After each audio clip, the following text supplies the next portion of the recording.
ఆలేరు నియోజకవర్గంలో జనాభా ప్రకారం ఎక్కువ ఉన్న ఒక కుర్మగొల్ల బిడ్డ మా తలకాయ 21 లక్షలు ఉన్నాయి. 21 లక్షలున్న బీసీ బిడ్డను దించడానికి 13 లక్షలున్న పటేలు 13 లక్షల పటేలు మంట పెడతాన్నావా?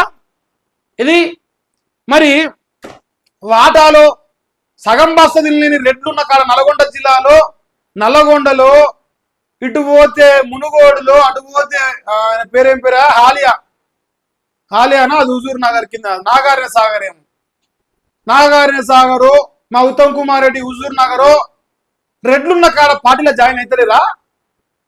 తుర్కపల్లిలోనే జాయిన్ అవుతుర్రా అంటే ఎందుకంటే అక్కడ బీర్ రాయలే అని ఒక బీసీ బిడ్డ, ఒక కుర్మగొల్ల బిడ్డ ఉన్నాడు.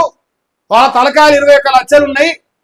మరి చింతపండు నవీన్ పటేల్ తలకాయలు 13 లక్షలే ఉన్నాయి. కాబట్టి ఆలేరు నియోజకవర్గంలో ఒక బీసీ బిడ్డను ఓడగొట్టడానికి కుట్రలో భాగంగా ఒక దొంగనా కొడుకు కాంగ్రెస్ ఎంగిల్ మెతుకున్న కుక్క, బీర్ రాయలే ఎంగిల్ మెతుకున్న కుక్క మరి ఆలేరు నియోజకవర్గంలో బీసీ బిడ్డను అణిచివేసేయడంలో భాగంగా కాంగ్రెస్ ఎట్లా వచ్చేది ఆయన కుక్క మరి ప్రయత్నాలు చేస్తుండా అనేది నాకు ఒక డౌట్ ఉన్నది. మల్లేష్ డౌట్ ఉన్నది. తుర్కపల్లి అంటే నాకు తెలిసింది ఆలేరు నియోజకవర్గం మండలం, చాలా ఆలేరు నియోజకవర్గం కిందకే వస్తుంది.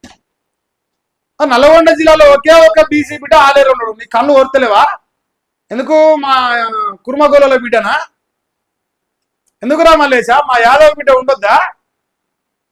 పటేలే ఉండాలా ఆలేరుకి? చింతపండు నవీన్ పటేల్ ఉంటేనే నేను నడుస్తా. నేను నల్గొండ జిల్లాలో ఉన్న ఒకే ఒక అసలు బీసీ కాబట్టి నేను పటేల్ని కాబట్టి రెడ్లు ఎలమలు పటేళ్ళు మేమే ఉండాలని చెప్పేసి కుట్రతోనే ఏమైనా చేస్తున్నావా చెప్పు మరి అంటున్నా. నాకు డౌట్లు వస్తాయి. చింతపండు నువ్వు చాలా లంగనా కొడుకు నాకు ఎరగల.